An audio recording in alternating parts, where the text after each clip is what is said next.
Previously on X-Men.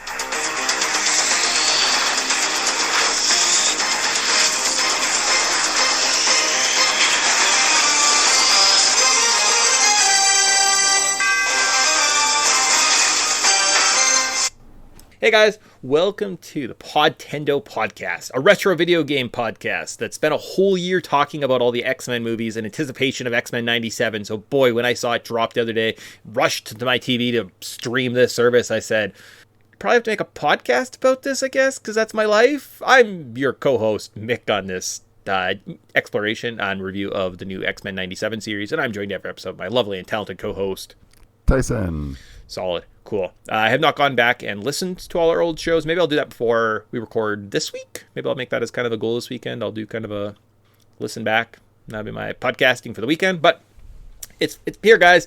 X-Men 97 has kind of dropped into our lives. It was delayed a little bit. I think it was supposed to be last year. Came out this year. It's all good. That's where we're at. So I think because we kind of started it, we put the groundwork, we played some old video games, we talked about all the old movies, we talked about why this was important to us. We think we'd be doing ourselves a disservice, guys, without talking about and doing a little review of X-Men 97. So just off the top here, we're going to be doing a little more free-formed than usual, so I don't have the copious notes in the background. So there's some things we're going to know, we're not going to know, and we'll just kind of fight through them as we are, as well as this is going to be a spoiler podcast. So if you haven't listened to our shows, we're going to be talking, if you haven't watched the first two episodes of the new series, to me, my X-Men episode 1 and number 2, Mutant Liberation Begins. Stop. We're spoiling it, guys. We are talking about both of them in depth. No spoilers are off the table. So just FYI, that's how these reviews are going to work. So spoilers. But Tyson, it's good. It's back. Your favorite cartoon show when you're a child is back on your TVs. How are you feeling? Excellent. Well, it's just like, hey, let's, how does this thing whole start? This whole thing starts with essentially like a remixed exact original opening from the original show. And I made a post about it on my Instagram, and I never make a post on my Instagram, but like, I'm sold. A minute in and I'm sold. Solid. Because it was like, yeah, you're clearly knowing what I wanted out of this, and you're giving me it. So yeah, so the original series, we actually talked about some of the other episodes. If you go back, I think it's called like Previous on X-Men. We talked about some games and then talked about the animated series. So we kind of have roughly touched on the old series, but obviously a very important, influential cartoon just in the 90s in general, right? Kids growing up, being introduced to superheroes for the first time, right? Kind of above and beyond the Batman and the Superman, these idealistic impervious figures that could never do any wrong, right? They're paragons of justice. To these ragtag group of X-Men that had fun powers, but they also had social problems, and they were kind of looked down upon and dealt with all sorts of things from basically discrimination, right?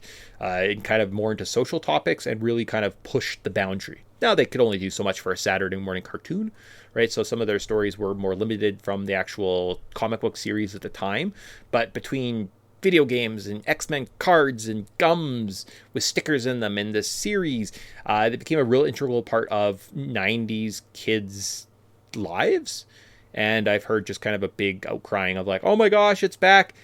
And it looks good. It looks just like the original series, like Tyson alluded to. A lot of the voice cast has returned. The composers from the original. I know the original writing team is consultants on this project. So a lot of love, a lot of care is going into this. And it kind of, shows on the screen. Even the animations at part look kind of old and crappy. And I like it. Yeah, actually, it's funny. When it looks old and crappy, it's the most endearing to me. The only thing that really like kind of rubs me the wrong way sometimes is the CGI that they're having to work in every now and then. Sure. But you know what? I don't. I thought it was going to bug me because when I first saw the trailer, I was like, this might bug me. I might not like this art style. I didn't care. And I think actually a lot of the characters get to look, they're like pretty awesome. And there's a pretty epic little, like, just 1-2 second scene that I just love to death. Okay. So cool. So I think the way we're going to do this is going to be a little bit of a longer show. Again, we're doing 2 episodes, and then hopefully maybe weekly. We'll kind of watch our shows. I think they come out on Wednesdays. So next one will be out March 26th. A couple days from now. I guess 27th. Yeah, or sorry, 27th, also the Wednesday. So potentially we might be watching them and recording them the same night based on our schedule here, right? Yep. If not, at least try and get it Depends. to you guys on the weekend. Maybe like a Saturday morning at the latest, is kind of like a throwback to the old cartoon that we're talking about. So that's going to be kind of our format. And I think I'm just pulling the Band-Aid off and saying, let's commit. Let's do a weekly recap of the show. Sounds good with me. I'm enjoying it so far, and I'm going to be watching every episode as it drops because it's like there's, what's it, scheduled TV is so far dead. But Yes, this is the closest thing that we're going to get get to it. So we kind of have to like I'm jumping in. We have to like scrape and kind of try and grab the monoculture events where everyone is trying to look. Guys, also I've looked at the podcasts. If there are better podcasts that are recapping this, let me know, because I love listening to podcasts. I love listening to people talk. I found a couple shows. They haven't quite got me thus far, which I was like, whoa, hold on, I need to be represented out here, folks. As a straight white man with no natural predators on this planet, I don't like when my voice is not out there in the internet. Oh yes. And to be honest, it's like we did all that work last year about, and we've talked about how much we love this franchise. So it's here. We've waited. We were patient. Let's enjoy this. Yeah. Sweet. So with that, we're going to try a new format. So these 2 episodes might be a little bit longer. We have probably some questions we're going to ask, and hopefully we learn things going forward. So up to my trusty Wikipedia, we're going to start with episode 1. To me, my X-Men. 1 year after Professor Charles Xavier left Earth with the Shi'ar, the X-Men continue their mission to defend mutants and humans alike and go on to become legally sanctioned by the UN. Okay, cool. Additionally, Jean Grey has become pregnant while support for mutants have grown.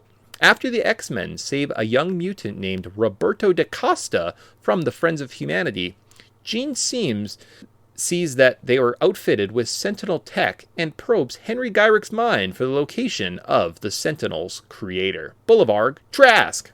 Cool. Yeah.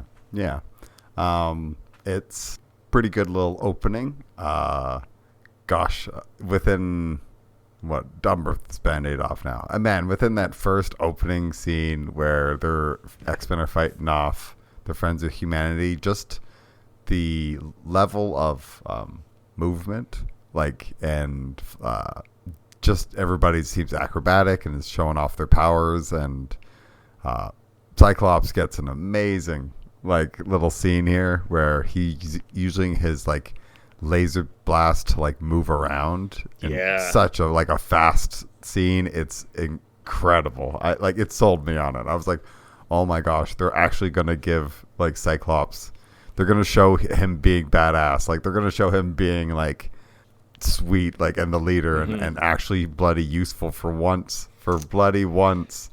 Yeah, so just some things back, like Tyson had just mentioned there, I'm gonna kind of double back on him. Yeah, it was good to see kind of our familiar characters.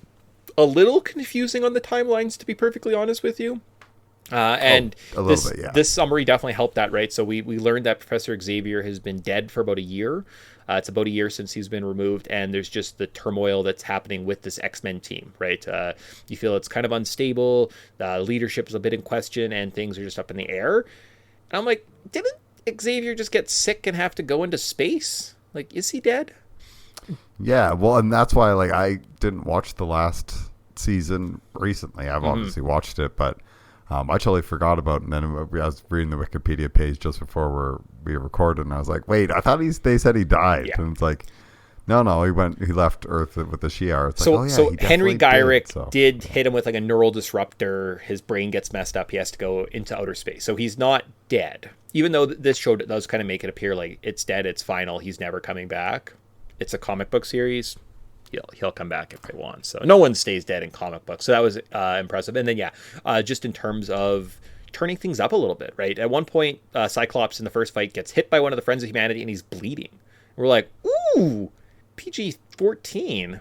That's fun. I forgot about you. You're yes. Yeah. We get blood, and then just absolutely the first fight where you see Cyclops and he's using his concussive blasts. So usually the lasers are depicted as, or his eye lasers as a laser, and they cut things in half. But really, it's just a concussive force, right? So what he does is he uses it, aims it at the ground, and pushes himself around, pushes enemies out of the way, and you see just kind of a new branded, a little bit more gritty, real Cyclops and probably more true to his actual character from the comics, right? So he's a bit better of a leader, master, what's it called, in ninjutsu, in the martial arts, and just his powers are a little bit more refined. Excellent opening action scene. Yeah, I'm sold. Yeah. Bishop and Storm get a pretty awesome like little tandem spot, and yeah, Storm and is just wins my heart. I love me some Aurora. So yeah, that's good. And from there, and then also just the interrogating of the Henry Gyrick. It's done a little different. I think we see Storm and Scott kind of trying to get some more information out of like, is there more Sentinels? What's going on? Until they finally allow Jean to kind of probe his brain, right? So it's just a little bit more of a different tactics than have been used previously, right? They kind of without consent use Jean's abilities to kind of read his mind and like find more information. It's kind of a little different, a little darker. I kind of like where the series is going, all right? Definitely, and it's feeling a little bit just more mature and less like cartoon, Saturday morning cartoony, cool. Which I appreciate. Yeah. All right. So despite succeeding, that is Jean, that is, she receives a horrific premonition while doing so. Cool. Wonder what that means. The team later finds that Trask at a junkyard in the Sahara Desert, where he is rebuilding his Sentinels with the aid of a lobotomized master mold. And let's talk about that, because that kind of leads into the next sequence where as they're flying over the desert, they are attacked by Sentinels. The plane is ripped apart. And kind of a cool sequence, we see a rescue mission happen. There isn't a bunch of panic. There's just kind of like some silent nods and some head shakes. Flying characters grab other non-flying characters. We see Morph transform into an Archangel to save a Wolverine. And as everyone's saved except for Cyclops, he kind of says, "Good job, everyone." And I'm like, Cyclops has got a jetpack. Cool. No, he uses his laser beams, his concussive laser beams, to do kind of probably the most badass, one of the most badass superhero landings in recent memory before the fight begins. And I was like, yeah, they've definitely like pumped up Cyclops. Like he's definitely powered up in this new series. Oh, for sure. And like it's that scene in itself is just like, he just jumps out. He just jumps out of the plane and just lands using his laser beams. So like, that's effing epic. Yeah. I love this so much. Yeah. So it's really good to see that they're really not holding back on to letting you guys know, like letting everybody know it's like, oh, these are some very, very powerful mutants, even to a point where I think the some of the Sentinels, like is this where they say the like mega threat identified? So there was the first kind of wave of fights where it's more Rogue gives a Stone Cold Stunner to a Sentinel. Beast jumps inside a Sentinel and starts running around. It's very reminiscent actually to the opening credits from the original series, where they're kind of fighting these Sentinels in a junkyard, quintessentially, right? We even see I think that one Sentinel tries to rope Rogue, and she does the thing where she like kind of like flips him over with just the force of her incredibly strong arms, and he kind of like explodes. As they catch their breath, like 7 more Sentinels stand up, and that's where you get Omega level threat detected. You get this incredible scene of Storm walking across the desert, shooting lightning, creating a bunch of glass, and then creating a whirlwind of glass that destroys all the Sentinels. Incredible stuff. First time that Omega levels, like mutant power levels, have actually been mentioned in the series, because they didn't really exist in the early 90s. Right. Okay.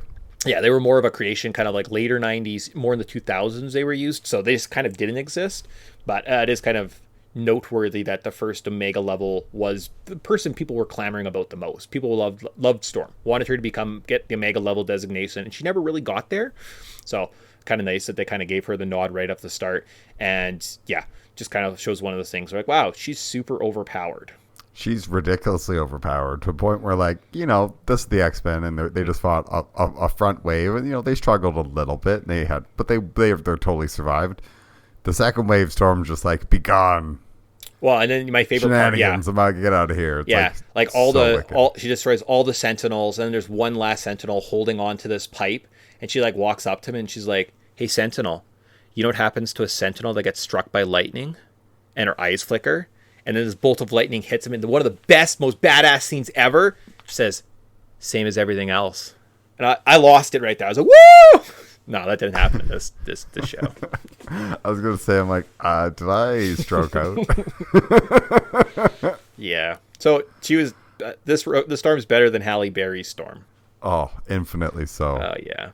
Yeah. All right. So hold on. So after defeating the Sentinels and apprehending Trask, Cyclops and Jean ponder leaving the team to raise their son away from mutant hatred. The following day, Magneto reveals Xavier's will, in which Xavier gave him control of the Institute, entrusting him with leading the X-Men and leading to the titular line. He left everything to me, my X-Men. Finn. Yep. Yes, very good. Good first episode, yep.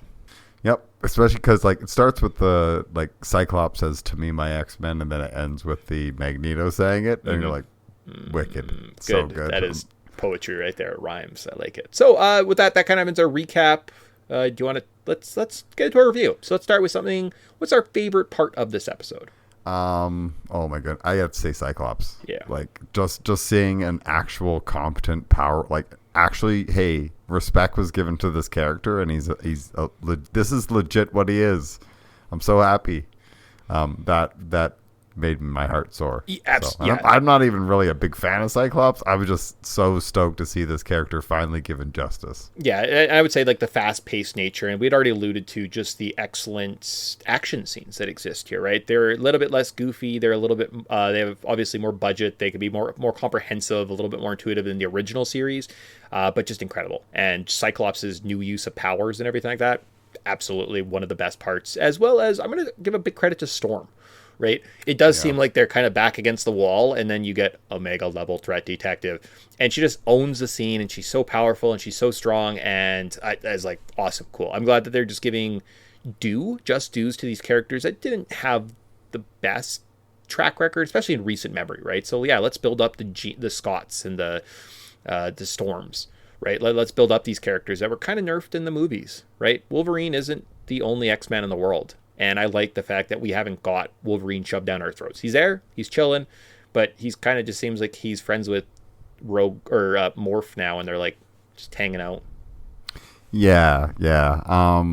He seems to be taking more of a side role, and then when they is that in this episode or next episode? I think it's this episode where they're kind of having their like little training session with Roberto. Mm-hmm. And Wolverine is just like such a jerk. He's like, why don't you show us your powers? It's like, you can't fool me. That's just like fake. It's like, are these actually fake? It's like, then that's a good little scene. But you don't need to. Wolverine doesn't need more screen time. It's cool that he's here. It's cool that's voiced by the same actor as the original series, which a lot of these recurring voice actors come back. Some people didn't. Or some people that voiced, like Jean Grey isn't voiced by the original character, but Senator is voiced Valerie by Jean. Cooper is, yeah, exactly. Yeah. So it is nice that a lot of the original cast that obviously liked this project, probably over the years, maybe didn't love it at the time, but as the kind of the cult, like any of those things, right? As they kind of grow, they probably went to comics and met Comic Cons and met fans and saw the love and the outpouring and just the support of this project they worked on. And they probably learned to love it more retrospectively than kind of like in the moment. So the fact most of them came back and we're getting a very true to form product and it looks the same and the animation kind of looks old, I think it's just, done incredibly. In terms of negative, something like bad to say about this, I don't want to say most notable scene because like, I don't know, like, it's tough to say.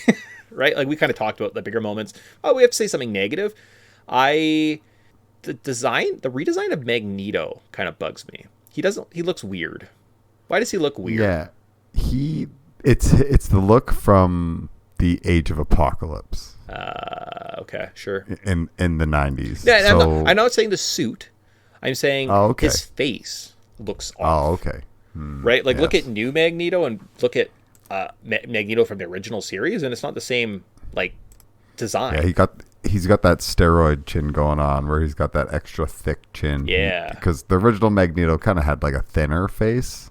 It just at least underneath his chin, it felt like he didn't have such a squared head and squared jaw. But yeah, for me, it's that random CGI that pops up every now and then. It's not too, like, it's obviously not anything really terrible, but every so often the animation doesn't look amazing, but this is still the pilot, so most shows don't like think of season 1 of The Simpsons. This you don't blow it all on the first one.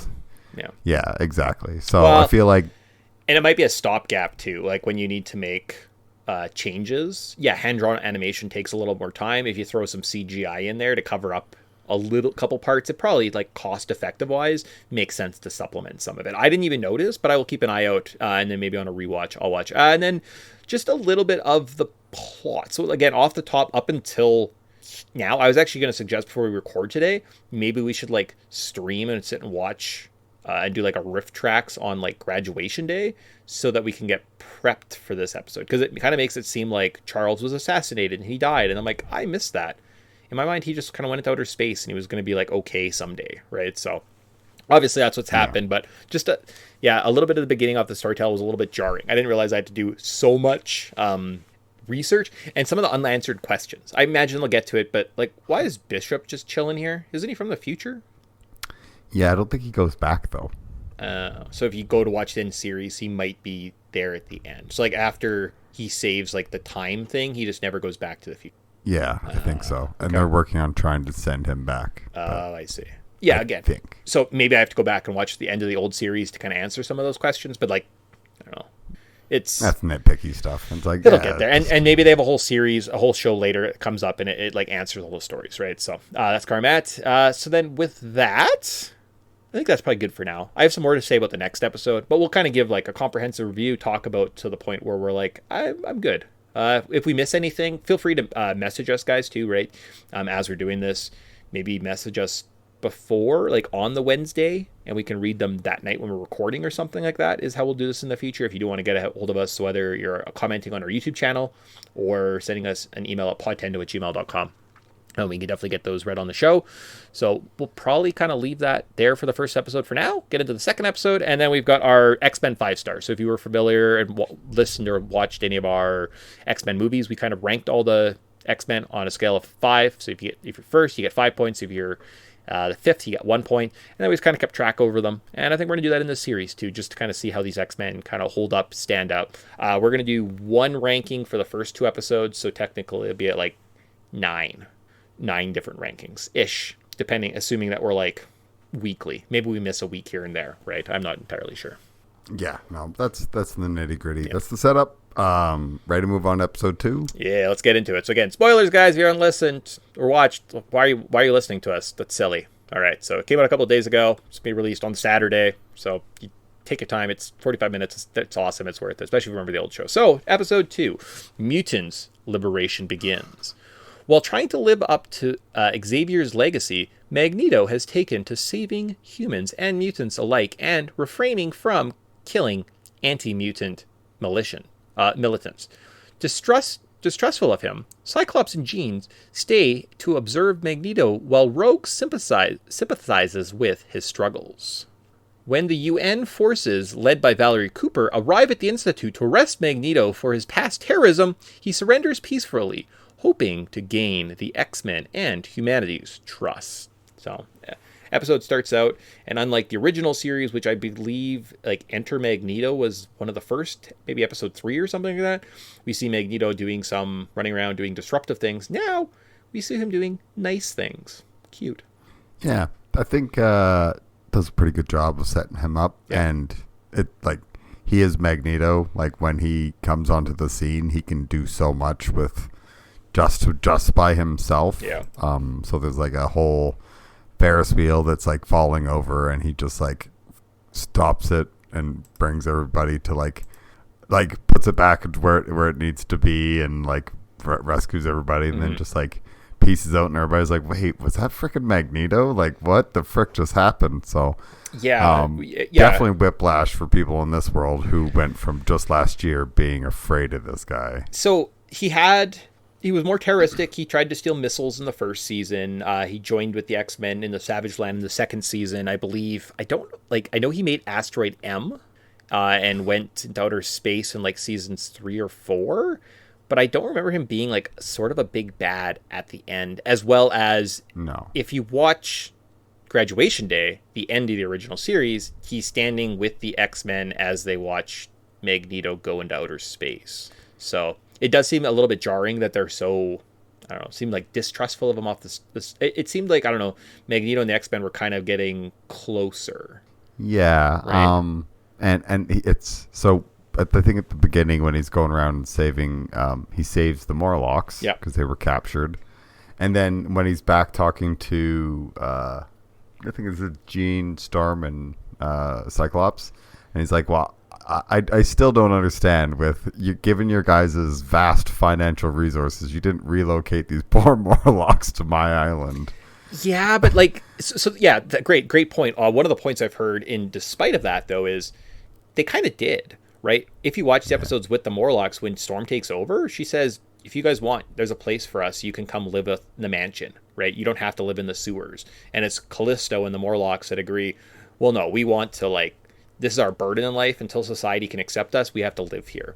So they kind of didn't really have it. Like, they did have a choice. The Morlocks stayed. Yeah. But I think them finally, like, being taken and held captive, and I think he even says, like, and it was not without cost, as in, like, I think there was definitely a lot of hurt and pain those poor Morlocks suffered. Yeah, and like, it is a good point, and like, it's kind of fun to see the different ideologies at play too, right? But it isn't just as cut and dry as it's made out to be, which is good. A little bit of gray is awesome in a story. We also do see Magneto and Rogue apparently allude to them having some type of past interactions where if you're familiar with the comics, Rogue and Magneto did have a fling. Magneto is the only human person, alive creature maybe that can touch Rogue, right? I think he creates like a magnetic barrier around his skin or something like that. So that's kind of fun that we now have another love triangle. So we have Gambit, Rogue, and Magneto now. It's kind of just a little bit of friction, as well as it's nice to see Rogue have something to do, right? She was just kind of like, well, woe is me, and I wish I could touch someone. And that was like her for 4 seasons. She's like, I'm like Superman, but I can't touch nobody.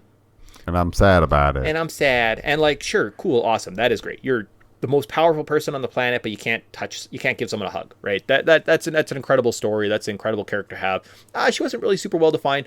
Awesome. You give her as like a side piece or this past love triangle thing going on with Magneto. And that kind of struggle, even though like she might love a Gambit, but like Magneto's the only person she could be with. Awesome, cool. There's stuff to do. I'm in. I love me some Rogue. So anytime that you can kind of give her more stuff to do in a story, I'm like, awesome, sweet. She does also allude that Magneto, to gain our trust, you can force it down our throat, or you can let us put you in our mouth. Wait, where am I going with this analogy? I'm not sure. Okay, cool. So basically she says you can keep forcing, like, doing these big grand gestures and maybe we'll trust you, or like do it our way and show that we can trust you. So obviously he's kind of a political mastermind. He says, hey, if I go and do this trial, the X-Men will believe I'm a good guy. So he kind of peacefully surrenders himself and puts himself on trial. During this trial at the UN headquarters, the Friends of Humanity stage an assault on the building. Their leader, the Executioner, attempts to shoot a depowering radiation blast at Magneto. But other stuff happens before then. So let's talk about the original assault that maybe mirrored like the January 6th attack on the Capitol a couple years ago. And I'm like, that's good. Well, good thing they're the bad guys in this story. God damn it. Yeah, very much so. Like, it's Magneto's on trial and everybody's, noted. So many. Yeah, noteworthy. They're not really sure. The X-Men do come to the trial to stand guard and protect him, right? Even though he is depowered, and they say, look, we work for the UN, we can stand here and be guard. And that's a pretty cool part. As the battle begins, we do see, I believe it's the Executioner take out quite a few of the X-Men, right? He takes down Gambit. He takes down Cyclops, right? And it isn't until Morph steps in as Lady Deathstrike and Colossus and Psylocke that he kind of like finally kind of gets pushed back a little bit. So, but yeah, any of those parts of that kind of the action scene set piece from this episode that you want to talk about there? Any of the fight? Did I just jump past something? You're like, oh, why don't we talk about that more? Well, it was just I was going to make a point that it's very interesting that Magneto's point when they keep accusing him of killing people, or he's like, I was only ever fighting in revenge Sure. of people, my people that got hurt, Yep. and I was only ever responding to that. But then, the whole executioner shows up. I love the morph bit. Like, that was just incredible, where I was like, wait, Lady Deathstrike, and then Colossus, and I was like, fuck, morph, so sick. I forget that he's part of the team, and he's actually back, and we actually can see him interacting, and it's really cool. And it's a great just storytelling device, right? You can drop these Easter eggs, right? I had the same reaction when I saw Lady Deathstrike run in and jump. I'm like, holy shit, how big is this fight gonna get? Like, we're pulling in sea-level villains now. And of course, as soon as it was Morph, I was like, oh, that's cool, because now you can basically have any character you want, and you don't actually have to explain why Psylocke is there or who Psylocke is. Yep, just Morph being badass, or just gets to be Psylocke for a little bit and give us us fans of Psylocke, be like, look, screen time. Yeah. Screen time, everyone. Yeah. I'm so happy. Pretty cool. Pretty awesome. He didn't have much to do in terms of the Sentinel fight in the first one, maybe alluding to some of his trauma of being killed by the Sentinels at the start of the last season. So he's kind of like, hey, you know what? Oh, Sentinel fights on the first episode. Ah, damn my shoe. Oh, man. Hey, Wolverine, I'll be right there. I just got to tie my shoe. I'm just gonna morph into this rock over here and hope that the rest of the world doesn't. I'll just be Blob. Oh, no, they're going to shoot Wolverine. He's got healing powers. Hey, wait, Wolverine! No, just keep running towards me, buddy. Don't look back. Yeah. Oh, shit, you got shot. Oh, your skeleton's metal? Yeah, okay, be fine. Woo, boy. Yeah, literally. Other than that, and then at the same time, I don't think this is mentioned, but Wolverine's best moments in the first 2 episodes happens around this point, where as the Friends of Humanity are attacking the UN headquarters, Jean is alone with Wolverine in the expansion, and she goes into labor. And maybe the best part of the episode, I was going to leave it, but I was like, no. So she goes, Wolverine comes up. She's like, Jean, what's wrong? She's like, oh, he's coming. He sinks out his claws, and he's like, who? Apocalypse? I'm like, oh, Wolverine. Such a loser. Yep. No, the baby. Baby. And then he looks horrified. Yeah, he's like, oh no, what am I going to do? Oh, great. Genius. Bravo. Applauso. I don't know who came up with that bit, but Apocalypse. It's a good bit. Oh, I was like, great. He might get 5 stars just for that point. But it's Wolverine, and I went through 11 movies with Hugh Jackman, so he's not going to get 5 stars. But I was like, genius. This all alludes to the point where I kind of stopped, where the executioner, now that he's in the courtroom, he tries to shoot a depowering radiation blast at Magneto. But Storm takes the hit from him. Magneto stops the assault by creating a giant Faraday cage with some metal, after which the UN grants... No. So he kidnaps the 3 judges, the executioner, and sends them up into the air, where he proceeds to have kind of a change of heart. Essentially indicating that he has his own kind of trial. Yeah, he has his own kind of trial where he's going to be the judge, jury, and executioner on this attack.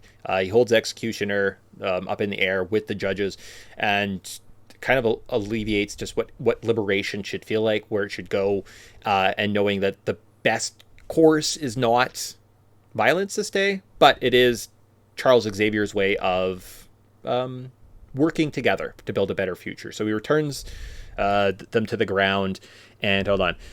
Magneto stops the assault, after which the UN grants him a pardon and discusses the possibility of integrating the mutant nation of Genoa into the UN. All right, that's pretty good. Yeah.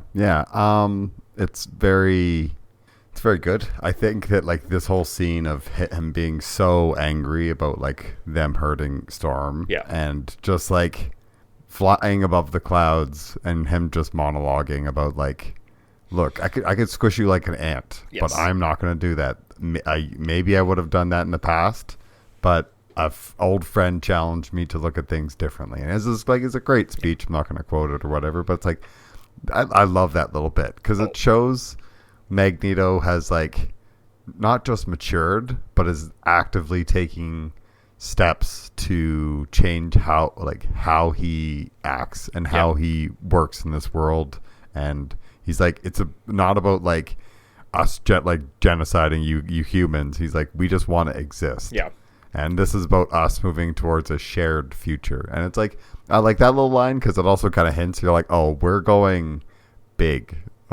I think that like we are going to have some massive, like big storylines that we get into. It's no longer going to be like we actually might see the Brood. Please let me see the Brood. Cool. Yeah. Well, we saw the Brood in the original one. Remember they were in that New Mexico town?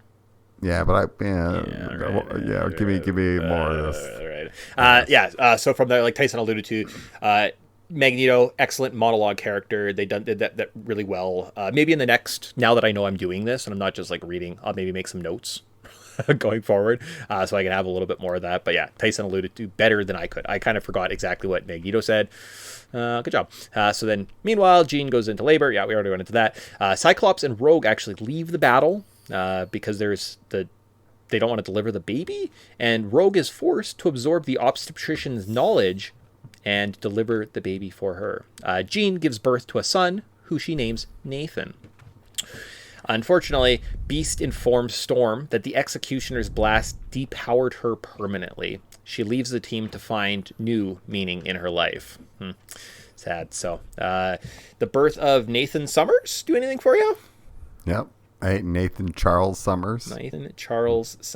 So cool. Yep. Fun scene where Rogue uses her powers not just to gain power, but actually knowledge, right? She even kind of was like, wait, can I do that? I don't think that's my powers. She does it, kind of kicks ass. And I was like, I love when they give stuff for Rogue to do, right? Like they really know the characters. They know what we want, what we need. And they're giving us, like, these first couple of episodes are very, very satisfying. Obviously, seeing the son born, we know that it is Nathan who becomes Cable. And we're like, oh, that's how Cable comes to be the wild man from Borneo in the first season. Cool. Awesome. A great written line. The wild man from Borneo. I'm the wild man from Borneo. And like, he was just a random mercenary. And they're like, oh, no, hold on. He's from the future. I'm like, wait, why is it in episode 11 though? And then just like in year 4000, what happens? They clearly had that, that's just so funny. Yeah. So dumb. So stupid. Seeing Storm depowered was actually kind of jarring. Like, that was one of those moments I was like, oh my God, what have they done to us? Like, they took Storm away. Now, why? So from a narrative point of view, when you make someone too powerful, say a Hulk is like, he can punch the big space dragon thing in the head and kill it. That's how powerful the Hulk is. So you know what you have to do? You have to nerf him. You have to remove some of his powers. You have to get him out of the action, because why wasn't the Hulk coming out to fight Thanos? Well, probably because the Hulk could have beat Thanos, even like with the Infinity Gauntlet. That's how powerful the Hulk is. You have to nerf them. Why did they take away Storm's powers?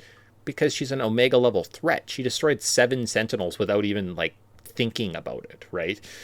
Yeah, she has a lot to do, but I think this character is so powerful that she can kind of work on the side and do her own little self-discovery, right? Journey back to getting maybe her powers. And it's a comic book, guys. We know it's not gone. And if they do keep it, that's a very cool, bold choice, right? A little bit jarring. Obviously, I don't think that she's clearly going to come back. Yeah. I think she comes back in the comics, actually. She does. Yeah. And it's actually funny because she comes back after, like, she is depowered, but she has her long hair when she gets depowered. And she comes back. She had the mohawk. With the mohawk? Okay. Now she has the mohawk and she got depowered. So I'm like, she's going to come back with long hair? Yeah, probably. Yeah, also I've heard that I thought the mohawk was a fine look, and I'm like, cool, great, change up the characters once in a while, why not? There was some vitriol. People were like, I don't really like the mohawk look. It's been done. You should give her more hair. And I'm like, no, I didn't know. But those are probably the same people that are arguing about, like, when did X-Men become woke? Yeah. And you're like, X-Men have always been woke. Literally always been woke. It's a homosexuality analogy, for fuck's sake. I saw that somewhere too. Like, why did they make Magneto's new costume look so gay? I'm like, his new costume? His old costume was really gay too. Like, that's kind of the point of the X-Men, is they're kind of gay. Like, kind of really gay. They're like they're extremely gay. Yeah, they're a gay symbol for a reason, for fuck's sake. That's the people, seriously. That's the point, guys. Like, it is what it is, and like they've been doing this for years. The writer of these series have been dealing with hate and discrimination in all different forms. So they've always been woke. Yeah. Yes. Yeah. Yes. Cool. And then finally, the final shocking twist of this episode is, while discussing Storm's decision to leave, the X-Men are surprised by the sudden arrival of a woman who looks identical to Jean, claiming, I need the X-Men. only to shock and awe and potentially the most pissed off Jean standing in the back of the room I've ever seen. And I'm like, oh, Jean, you seem really upset right now. What's all this about? What's going on, dog? Yeah, no, pretty cool. Happily, or pretty dope to see.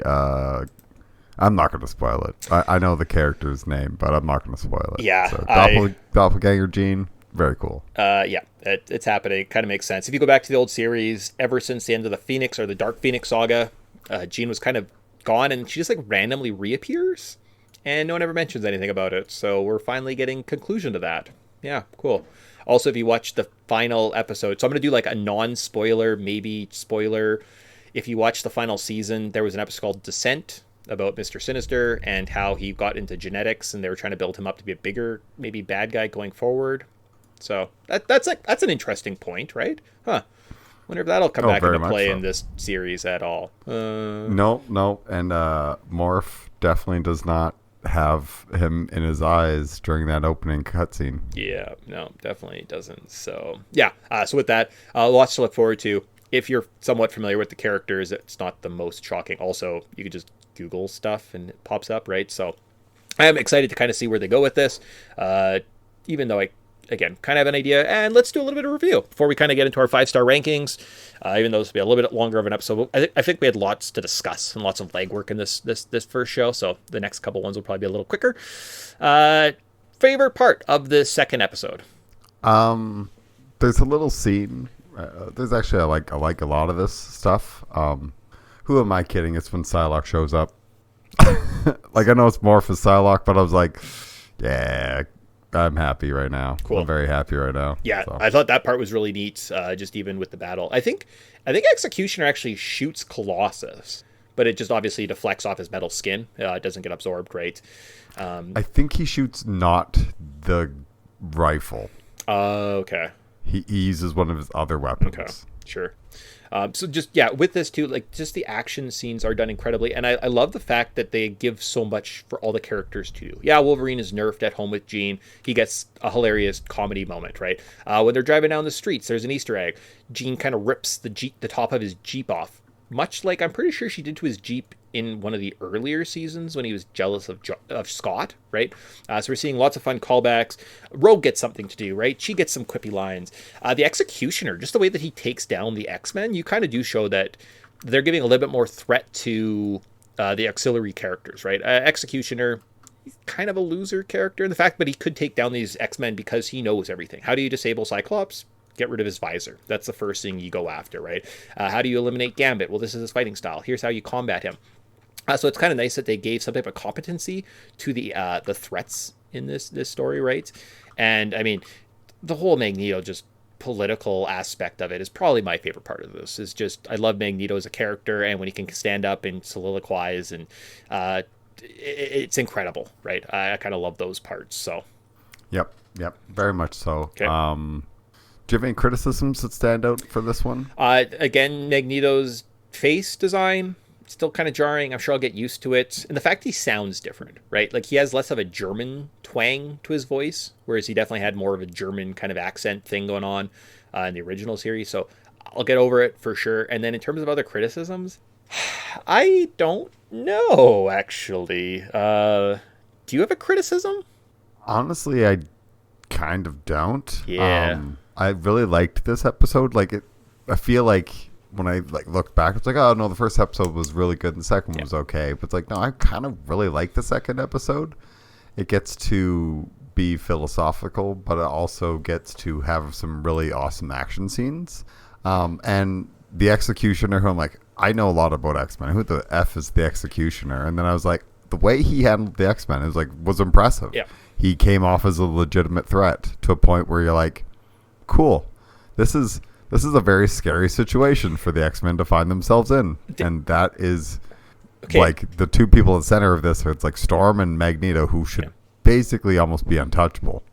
And and I guess one other part I'll just mention of like weird parts is it Storm's soliloquy at the end when she's talking to Jean before she's kind of making her decision to leave, and they're showing all the X-Men, and Wolverine's just chilling in a tree, and then Sabretooth shows up with a 6-pack, and they just have a fight and drink some beers, and I'm like, that's a fun friendship that's developed. That was Morph. Oh, it was Morph. Okay. Yeah. Okay. That's one of my other favorite scenes. Is that whole like Morph shows up with a 6-pack and Wolverine's all like just sat in a tree. Then Morph turns into Sabretooth, and Wolverine gets a smile on his face. Okay, cool. Because he's the only one. The Morph was the only one that can make him smile. Okay, so maybe I need to like rewatch or pay more attention if we're going to talk about it's these. It's good, those little touches. Yeah. It's like it's tight. I love the animators care about this. Goes the writers fast, care about this. The voice actors The clearly care about this. That I found jarring was I do have a sync issue with one of my streaming services. So occasionally in a movie, just the voice and like the movie will kind of get out of sync. So I'm like, it sucks. It happens a lot in sports, but you don't notice it really. There is a bit of desync with this, I found. Yeah. Or at least I think that I saw some of the criticism people were having that issue. But so it might even just be. Is it supposed to be? Because the old animation used to be super jank, right? And it would be like, people would change colors and sizes from scene to scene. So I do wonder if some of the desync of their voices is supposed to be intentional. Yeah. Because that's the only time I noticed it when they were talking, right? So that was like a little bit jarring, but that's kind of more of a me thing. But other than that, I thought this episode. The only other thing that I think for criticism is I like all the voice actors, but Rogue kind of seems to lose the Southern drawl and gain it back, and then lose it, and her voice is kind of all over the place to a point where it's early on. These people are probably still like learning how to talk like this again. Because they probably haven't done these voices in 20 odd years, where it's like, I'll give you some leeway, but at the same time, it did stand out and jar. It's like, she's Southern. No, she's not. Now she's Southern. Yeah. Okay. Fair enough. Sweet. So with that kind of wraps up. We had a little review. We talked about the show. We said what we liked. That leaves us with 5-star rankings. Now, I see you have posted 2 things in the chat. Are you doing a 5-star ranking for each episode, or you just want to do them as one in total?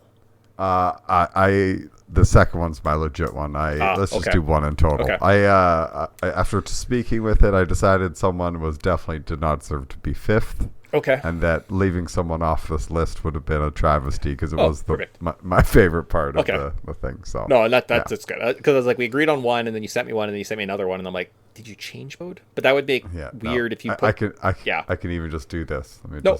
Now it's gone. Yeah, perfect. Okay, I was gonna say, I was like, if the first guy, I don't know why you would give your number 1 pick 5 stars based on the 2 episodes, because his role was diminished in the second one, right? Definitely for the first one, but maybe less so. Okay, so cool. So with that, we just have a 5-star ranking. So what we do is we give 5 points, or we pick 5 X-Men from the show, and we give them rankings. So if you get number 1, you get 5 points. If you get 5th place, you get 1 point. We're not going to do averages, obviously, because like Bishop didn't make it. Well, his average is already sunk too. So we'll just kind of probably do like maybe totals throughout the series.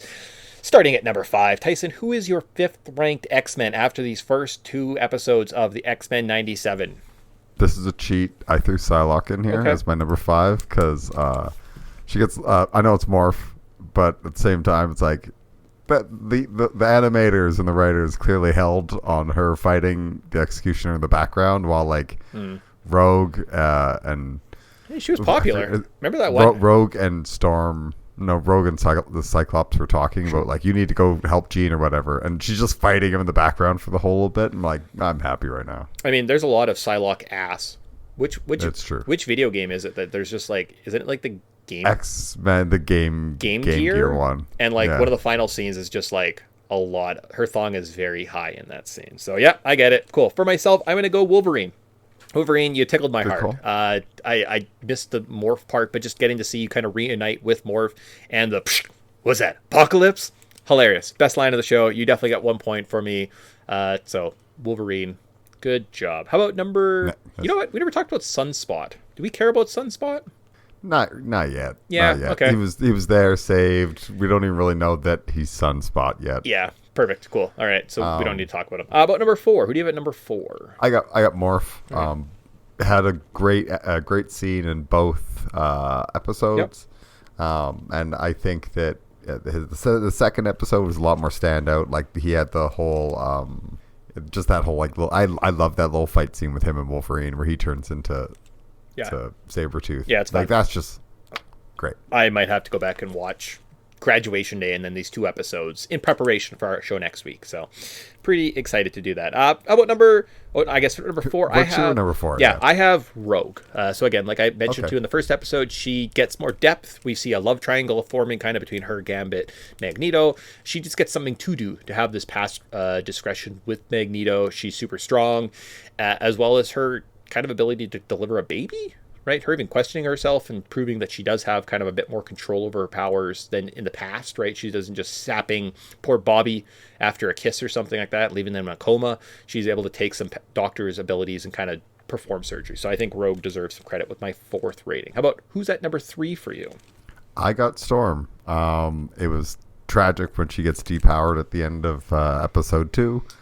But she did have like her Omega level mutant scene in the first one, so it's like, yeah, that whole like can't have the super powered like unstoppable like thing on the good guy's side. It kind of takes all the stakes out of the situation. So they need to depower just to kind of raise these stakes. But yeah, I liked this. Cool. So our top 3 consists of the 3 same mutants. I will talk about Storm now, but she's not my number 3, and I think that's probably just the cleanest, because we have to obviously talk about the next 3. And so okay, how do you want to do this? I was going to say, well, we'll talk about it when both get mentioned. So I shouldn't have talked about Storm. Okay. But so because I screwed that up, talk about Storm and then give me your number 3. Okay, cool. So Storm is higher on my list than 3. We'll get to it, but I'll just save it. She's my number 1. I'll talk about my Storm at 1. Okay. Yeah, we'll save it at 1. Okay, so at number 3, and also the same as your number 2, is Magneto. So why did Magneto rank 3 for me, 2 for you? He didn't make a big appearance in the first episode, so I think that's why he got knocked a little bit, but I thought he did a lot of character work in the second episode specifically, right? This redemption arc that they're trying to push, the fact that he is now having to be the new Xavier, right? He is kind of the only voice for mutant liberation. There isn't the good side and the bad side. Like with him and Xavier, he kind of has to be the only voice, so he has to be kind of more noble, true. His speech that he gives out in the clouds above the UN with the executioner and the judges as kind of part of his trial for humanity is incredible. It's great storytelling. It's why he's one of the most important, impactful, best comic book villains of all time, is just the depth that they give this character, right? And I think it showed it, so that's why I gave him 3. Yeah, no, for sure. He got second on mine because, episode 2 is Magneto show. I kind of felt like in episode 1, you do feel that void of Professor X. Sure.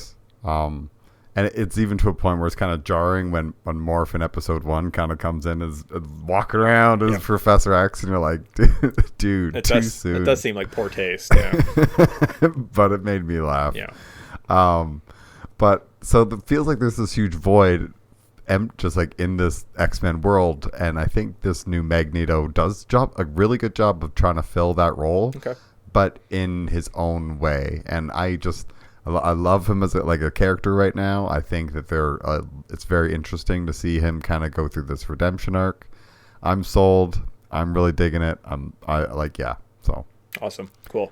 So we have my number 1 and your number 2, and then Storm. So I'll talk about Storm, and then we can kind of end with obviously the top guys. So Storm is my number 1.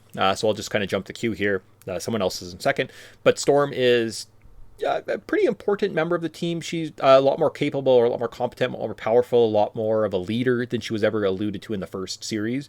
So giving her that mic drop moment against the Sentinels in the first episode, showing the breadth of her power, and then really being one of the emotional crux of this episode. So I said Magneto's speech above in the clouds with the UN trial is the most impactful, but her ending, talking to Jean, talking about the loss, talking about change, talking about saying goodbye, right? And just the fact that she has been such a consummate leader in this, it really does shake up the power dynamics. All of a sudden you lose your Omega level mutant, you lose one of the founding leaders, right?